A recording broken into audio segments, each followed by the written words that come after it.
பிரமாதமாக ஒரு டேஸ்ட்டில் எல்லோரும் விரும்புகிற மாதிரி இட்லி தோசை சாதத்துக்கு ஒரு சூப்பரான சைட் டிஷ் இன்றைக்கி எப்படி பண்ணுறதுன்னு பார்க்க போகிறோம். புதினா கொத்தமல்லியை வச்சு தொக்கு துவையல் சட்னின்னு பார்த்துருக்கோம். இன்றைக்கி ஊறுகாய் எப்படி பண்ணுறதுன்னு பார்க்கலாம். வானலியில் முதல்ல 1 டீஸ்பூன் கடுகு, அரை டீஸ்பூன் ஜீரகம், 1/4 டீஸ்பூனுக்கும் கம்மியாக வெந்தயம் சேர்த்துக்கோங்க. கூடவே 10 அல்லது 12 வரமிளகாய் சேர்த்து எல்லாத்தையும் ட்ரை ரோஸ்ட் பண்ணி எடுத்துக்கோங்க. புதினா கொத்தமல்லி சேர்த்து நீங்கள் துவையல் சட்னின்னு எது செஞ்சாலும் காரம் கொஞ்சம் அதிகமாக தான் தேவைப்படும்.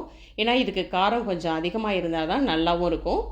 வறுத்த பொருளை மிக்சர் ஜாருக்கு மாற்றிக்கோங்க. இது ஆறட்டும். அதுக்கு பிறகு இதை பொடி பண்ணி எடுத்துக்கலாம். இப்போ அதே வானலியில் 1 டீஸ்பூன் எண்ணெய் சேர்த்துக்கோங்க. நெல்லிக்காய் சைஸுக்கு புளி சேர்த்து இதை நல்லா வறுத்து எடுத்துக்கோங்க. புளி நல்லா வறுப்பட்ட பிறகு 2 கைப்பிடி நிறைய க்ளீன் பண்ணி வச்ச புதினா இலையை சேர்த்துக்கோங்க. இதை லேசாக வறுத்ததுக்கு பிறகு 1 கைப்பிடி அளவுக்கு மல்லி இலை சேர்த்துக்கோங்க. இதை தண்டோடையே சேர்க்கும்போது ரொம்ப நல்லாயிருக்கும். நம்ம வீடியோவை இன்றைக்கி தான் ஃபர்ஸ்ட் டைம் பார்க்குறீங்கன்னா சேனலை சப்ஸ்கிரைப் பண்ணிவிட்டு பாருங்கள். உங்கள் ஃபேமிலி அண்ட் ஃப்ரெண்ட்ஸுக்கும் இந்த வீடியோவை மறக்காமல் ஷேர் பண்ணிவிடுங்க. புதினா கொத்தமல்லி நல்லா சுருளை வதங்கிடுச்சு. இதுக்கிடையில் நம்ம வறுத்த பொருள் எல்லாத்தையும் இது போல் கொரகொரப்பாக அரைச்சி எடுத்துக்கலாம். இதை தனியாக எடுத்து வச்சுடுங்க.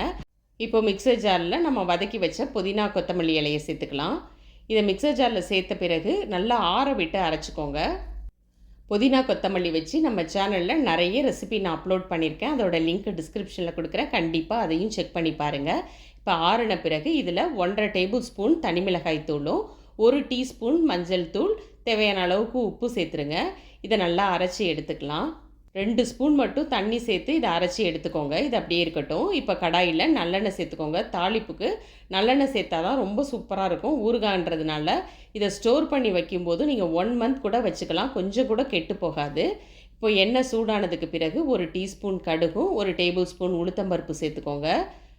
15 அல்லது 20 பல் பூண்டை இடித்து சேர்த்துக்கோங்க. இது கூடவே முழு பூண்டாக ஒரு 10 பல் பூண்டு கூட நீங்கள் சேர்த்துக்கலாம். இதை நல்லா வதக்கி விடுங்க. கூடவே 2 கொத்து கருவேப்பிலையும் சேர்த்துக்கோங்க. எல்லாம் நல்லா வதக்கி விட்ட பிறகு 1 டீஸ்பூன் பெருங்காயத்தூள் சேர்த்து அரைச்ச புதினா கொத்தமல்லி விழுதை சேர்த்து நல்லா மிக்ஸ் பண்ணுங்கள். இன்றைக்கி நான் கொஞ்சமாக தான் ரெடி பண்ணியிருக்கேன். நீங்கள் 1 மந்த்துக்கு மேலே ஸ்டோர் பண்ணுற மாதிரி இருந்தால் 2 அல்லது 3 கட்டு புதினா கொத்தமல்லி வாங்கி நல்லா க்ளீன் பண்ணிவிட்டு இது போல் செஞ்சு வச்சுக்கோங்க.